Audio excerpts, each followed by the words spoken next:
గూగుల్లోకి వచ్చింది కదా 3D effect animal, దాని గురించి చూపిస్తానండి ఎలా ఓపెన్ చేయాలో. ఫస్ట్ మనము గూగుల్ క్రోమ్లోకి వెళ్ళాలి. గూగుల్ క్రోమ్ టైప్ చేశాక ఓపెన్ చేశాక సెర్చ్ బటన్లోకి వెళ్ళి మనం యానిమల్, ఏ యానిమల్ కావాలంటే యానిమల్ టైప్ చేసుకోవాలి. టైగర్ టైప్ చేస్తున్నాను నేను. నెక్స్ట్ సెర్చ్ బటన్ కొడితే ఇలా వస్తాయి యానిమల్స్. తర్వాత మనకి ఇక్కడ ఒక బాక్స్లా ఉంటుంది, దాంట్లో వ్యూ ఇన్ 3D ఎఫెక్ట్ అని ఉంటుంది కదా, దాని మీద ప్రెస్ చేయాలి. అది ప్రెస్ చేస్తే యానిమల్ అనేది మనకు చూపిస్తుంది, మూవింగ్ యానిమల్ చూపిస్తుందండి. తర్వాత ఇక్కడ వ్యూ ఇన్ యువర్ స్పేస్ అని బాక్స్లో ఉంది కదా, ఆ బాక్స్ని ప్రెస్ చేయండి. సో మీకు వచ్చేసింది ఫైనల్గా. ఇక్కడ చూపిస్తుంది కదా ఇమేజ్, మూవ్ చేయమంటుంది ఇలా రౌండ్గా. కొంచెం ఫోన్ కిందకి పెట్టి ఇలా రౌండ్ చేస్తే అది స్కాన్ చేసుకుంటుంది స్పేస్ అనేది.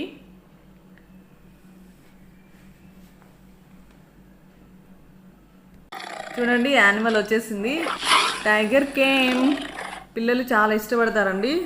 చూడండి దాని పక్కన మనం హ్యాండ్ వేసి ఇట్లా అనడం, ఇలా చెయ్యి కింద టైగర్ ఇలా పెట్టుకొని జస్ట్ ఫొటోస్ తీసుకోవచ్చండి, వీడియోస్ కాదు, జస్ట్ ఫొటోస్ అయితే తీసుకోవచ్చు. నెక్స్ట్ ఇంకో యానిమల్ చూపిస్తాను మీకు. మళ్ళీ బ్యాక్ వెళ్ళాలి. ఇక్కడ స్క్రోల్ బటన్ కింద కానీ ఇక్కడ సర్చ్లో మనం మీకు ఏ యానిమల్ కావాలో ఆ యానిమల్ టైప్ చేసుకోవాలి. లైన్ టైప్ చేస్తున్నాను.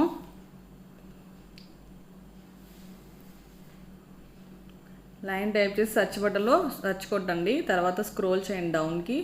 నెక్స్ట్ ఇలాగే ఏ యానిమల్ కావాలన్నా అలా టైప్ చేసుకొని ఇంతే అండి ప్రాసెస్. వ్యూ ఇన్ 3D అని కొడితే ఓపెన్ అయిపోతుంది. చూడండి తర్వాత వ్యూ న్యూస్ చూడండి ఇట్లా వచ్చేసి సేమ్ ఇలా పిక్ వస్తుంది కదా, అది చూపిస్తుంది. ఎప్పుడు మూవ్ చేయాలి అని చూపిస్తున్నప్పుడే మూవ్ చేయండి. చూడండి అది డౌన్వర్డ్స్లో పెట్టి జస్ట్ రౌండ్గా ఇలా సర్కిల్లా తిప్పాలి. అప్పుడు మనం అది స్కాన్ చేసుకుంటుంది స్పేస్ని. చూడండి వచ్చేసింది లయన్. మీకు స్మాల్ కావాలంటే స్మాల్ చేసుకోవచ్చు, జూమ్లో పెట్టి పెద్దది కావాలంటే పెద్దది చేసుకోవచ్చు అండి. చూడండి చాలా పెద్దది వస్తుంది, ఎంత పెద్దది కావాలంటే అంత పెద్దది వస్తుంది. చూడండి ఇంకా స్మాల్ కావాలన్నా స్మాల్గా వచ్చేస్తుంది. అప్పుడు పిల్లలకి చాలా ఇష్టంగా ఉంటుంది చూపించడానికి.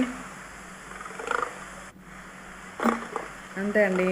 ఏ క్యాట్, పెంగ్విన్ అన్నీ వస్తాయండి. ఓకే మీకు క్యాట్ కూడా చూపిస్తాను కిచెన్లో ఎలా పాలు తాగుతుందో. ఓకే నెక్స్ట్ యానిమల్ టైప్ చేస్తాను. చూడండి బ్యాక్ వెళ్ళి ఓకే ఇలా స్క్రోల్ చేసుకుని మళ్ళీ సెర్చ్ బటన్లోకి ఇంకో యానిమల్ సెలెక్ట్ చేసుకోవాలి. క్యాట్. ఓకే లయన్ తీసేసి క్యాట్ అని టైప్ చేశాక సెర్చ్ బటన్ కొట్టాలి. ఓకే వెరీ ఈజీ అండి. వ్యూ ఇన్ 3Dలోకి వెళ్ళిపోతే మియామ్ వచ్చేస్తుంది మనకి. వచ్చేసి మియామ్ వ్యూ ఇన్ యువర్ స్పేస్ కొట్టాలి. మనకి ఏ స్పేస్ కావాలో ఆ స్పేస్ని నేను కిచెన్లోకి వచ్చేసాను. చూడండి ఇప్పుడు ఐఎమ్ సో ఎక్సైటెడ్. అది రౌండ్గా తిప్పమంటుంది, కొంచెం డౌన్వర్డ్స్లో పెట్టి స్పేస్ని చూసుకుంటుంది అనమాట. అది స్టాండ్ చేయడానికి పాసిబుల్ అవుతుంది అనేది. వావ్ వచ్చేసింది మియామ్. చూడండి మిల్క్ పెడతాను రండి, తాగు. Wow super. చాలా బాగా వచ్చిందండి. పిల్లలకి చూపించండి మీరు అందరూ ఓపెన్ చేసి, చాలా ఇష్టపడతారు. ఓకే అండి ఇంతే. ఏ యానిమల్ అయినా ఇలాగే సేమ్ టైప్ చేసి ఇలాగే చేసేయడం. ఓకే మీ వీడియో కానీ నచ్చినట్లయితే ఏమైనా డౌట్స్ ఉంటే కామెంట్ బాక్స్లో కామెంట్ చేయండి, నేను ఖచ్చితంగా రిప్లై ఇస్తాను. ఓకే ఈ వీడియో కానీ మీకు నచ్చినట్లయితే like, share, comment. Don't forget.